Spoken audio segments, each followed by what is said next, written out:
Hey everyone, I wanted to make a quick update on Gears 5 and kind of explain the current state of the game. Um, I sort of made a video earlier this week on the tuning update. This is going to kind of talk about that and also go over the whole game as a whole. So before we get into anything, let's just talk about the tuning because that's what everyone's talking about. Um, you already know I don't like it. I made a video about how I didn't like it. But let me show you kind of how the community's opinion is on how they feel about the tuning. So let's go over to the official forums and take a look at what they have to say.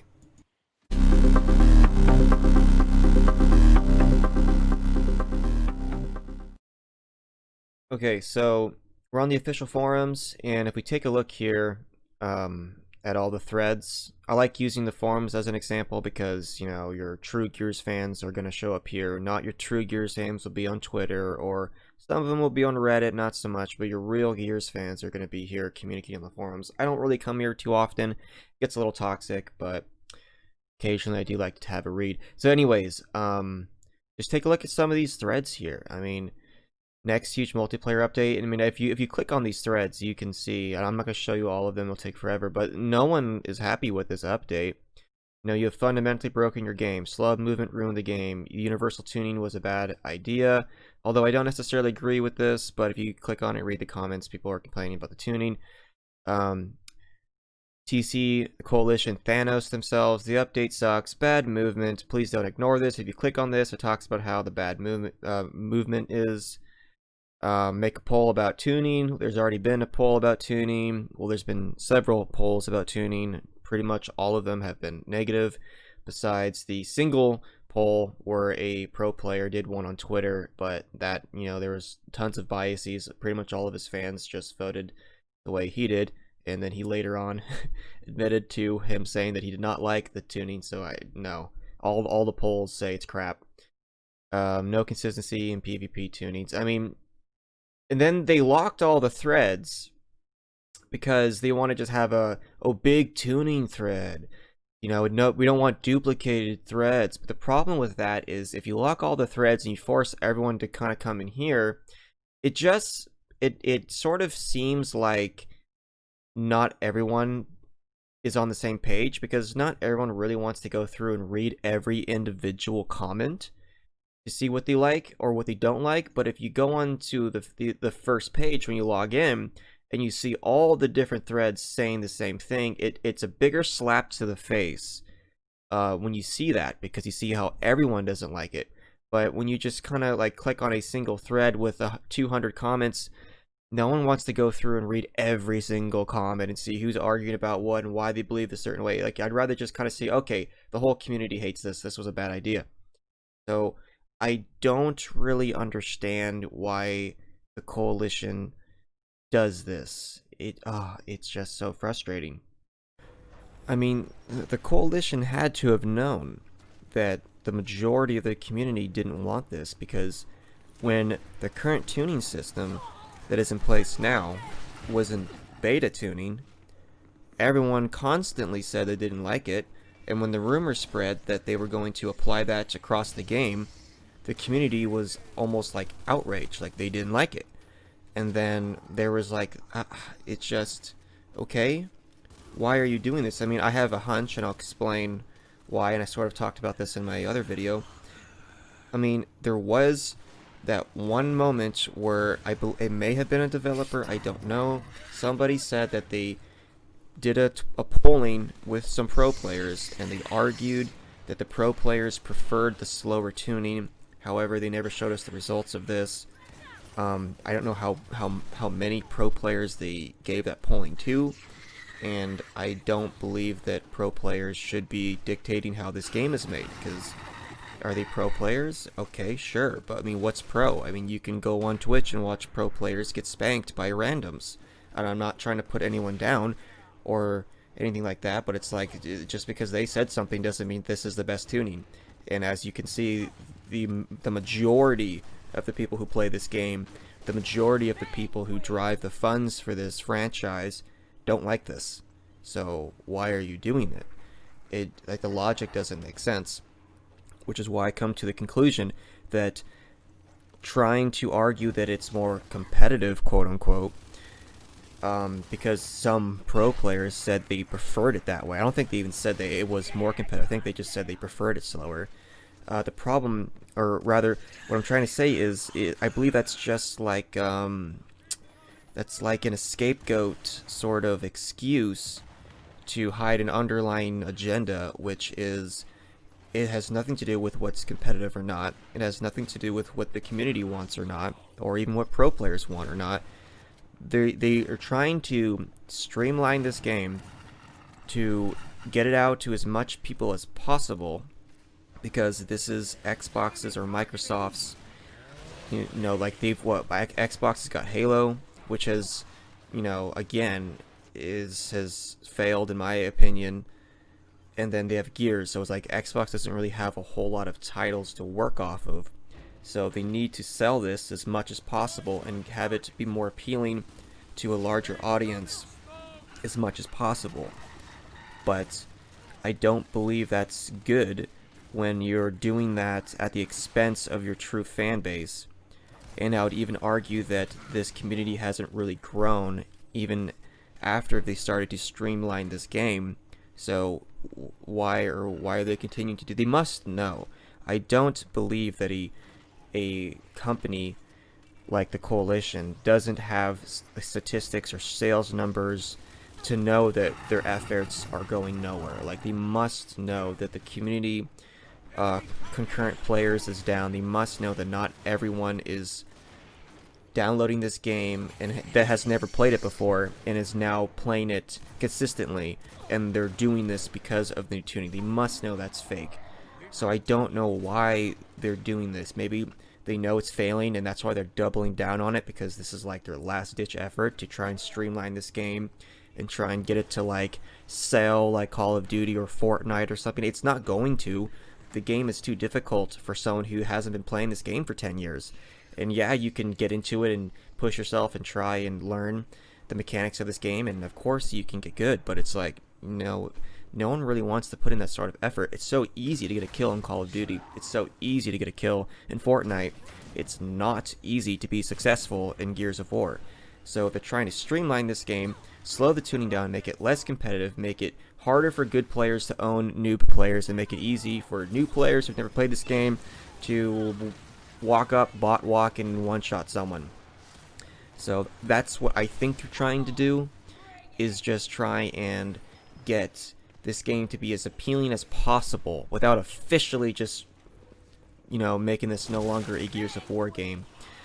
But I just don't see those efforts actually going anywhere. So I really, really hope that eventually they turn around and go, okay, we're not going to sell this game like Call of Duty or Fortnite. The best thing we can do is make this game catered towards the long-time fans, and hopefully we can get their respect back. That's what I think they should do. Will they do that? I have no idea. So that's just the tuning side. Now, going back towards the whole game itself, comparing it to Gears 4, because that was the Coalition's own game. I mean, they did Gears Ultimate Edition, but that was a remake. So what the Coalition has done from the ground up, the amount of content as far as quality goes, and just having like being I don't want to say the quality is worse on Gears 5, because the Hivebusters DLC for the campaign I thought was great, but the Hivebusters game mode, I mean, I only ever played it when there was a challenge that I had to play it, and as far as I can tell, Horde players don't really care for it. They'd rather just play Horde. It's sort of like this weird sidekick game mode for Horde players, and multiplayer players that only play multiplayer aren't going to play it. So I just feel like it's sort of untouched, and I would rather have those resources go to like more player skins, more maps, more weapon skins, more executions, and stuff like that. Like, the amount of weapon skins and players that were available in Gears of War 4 was, I thought it was a great amount. Now, granted, there was loot boxes and whatnot, we can argue that all day long, but I'm just talking about the quantity of it destroys Gears 5. I mean, I'm bored with Gears 5. I mean, I don't care about any of the characters. They want to charge you for it, and yeah, they added a different type of currency system, which is better, so I can pay for it later with in-game currency. That's fine. But all the weapon skins are lame. The coolest ones were in Operation 1, and they took forever to unlock, and the game's been out for like, what, like a year or something like that, or 2 years? I don't fucking know. And you still can't unlock those Operation 1 weapon skins, and in my opinion, those are the coolest ones, so it's like, I like, okay, I've had the same weapon skins since launch day, which ironically were the Black Phantom skins that you got from Gears 4. And I just felt that everything else was just kind of lame and lackluster in artistic work and design, and Gears 4 just had so much more variables and options.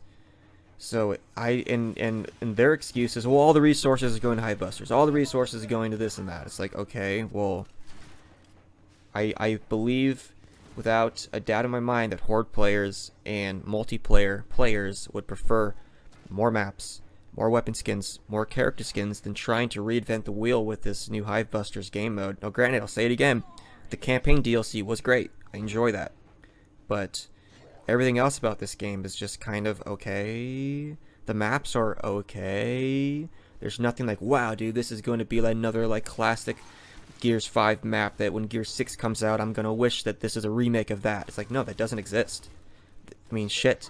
Everyone votes Foundation. Everyone votes Clock Tower. Everyone votes these really old maps. I mean, if I'm not mistaken, I believe Gears 4 had Foundation, but that just goes to show that the artistic design was just better in previous games. This Gears 5 just is kind of lame, and people try to argue there's more content in Gears 5. It's like, okay, is there more content in Gears 5? Because if no one is playing Hivebusters, and as soon as you play the Hivebusters DLC, it's not like you're gonna go back and play it again. I mean, no one really does that. You play it, you experience it, yeah, it's cool, and then that's it, you're done. So is that really more content once it's like a hit it and quit it sort of thing? No, I'd rather have skins to work towards the unlock. I mean, I hate loot boxes, but at least in Gears 4, when there was a character skin or a weapon skin that I wanted to unlock, at least I could grind the game to try to get those loot boxes, try and get those skins, so at least I had something to do on a day-to-day basis. The Tour of Duty system's lame and boring and forces you to do challenges on game modes that you don't even want to do. So it's just, it's frustrating. And to anyone who casually plays this game, meaning they hop on every once in a while, you will never be able to complete the Tour of Duty system in any sort of reasonable amount of time. The only one who's ever going to be able to complete those things and actually get these cosmetics are the diehards that play this game on a daily basis. And as soon as you get those, all the content you get is just kind of, it's whatever. It's, yeah, whatever. There's nothing cool about it. So it doesn't really matter, it doesn't really matter if you're a casual fan or a diehard fan. You kind of get screwed both ways, and I don't know why they're trying to do this. If I could have Gears 6 laid out for you, it would just be campaign, multiplayer, and Horde. You would have a good campaign, and then you would focus all of your resources on multiplayer and Horde, maps, character skins, cosmetics, executions, and don't give us this third, fourth wheel, whatever game modes that no one really cares about. And honestly, I think the game will do great. Now, loot boxes and microtransactions are never going to go away. They're going to be here to stay. It's unfortunate. But if, and I know I'm probably going to get a lot of flack for this, but if the only way to get more content as far as cosmetics go is loot boxes, as long as there's an alternative currency that I don't have to spend real currency to buy those loot boxes, I'd rather do that grind like in Gears 4 where you got some ridiculous low amount of coins per game, and I think an elite pack was like 2,000 and it took you like hours, like literally hours to grind to get one. At least at the end of the day, they had far more content, and because the grind was there all the time, I was constantly playing the game, and at least I was excited when I pulled something that I actually wanted. I have not been excited about a single cosmetic in Gears 5. I did like the Anthony Carmine pack, or the Carmine pack, but I don't even remember how I got it. I think it may have been the totem system, maybe. And maybe that's an okay system, I think. It's not too egregious, it's not too big of a deal. But, I mean, and I've been a Carmine player my whole life, so there's my bias right there. So if you just remove that out, take out my bias, and then look at the rest of the game, I don't give a shit about anything they have. It's just boring. So, I don't think the game is terrible in itself. I just think they put all their eggs in the wrong baskets. And for Gear 6, they need to put them all back in the right basket. And hopefully, this franchise can turn around. But hey, I've rambled for a long time. You guys tell me if I'm completely wrong and this is the best game you ever played. Or, I don't know. You guys tell me how you feel.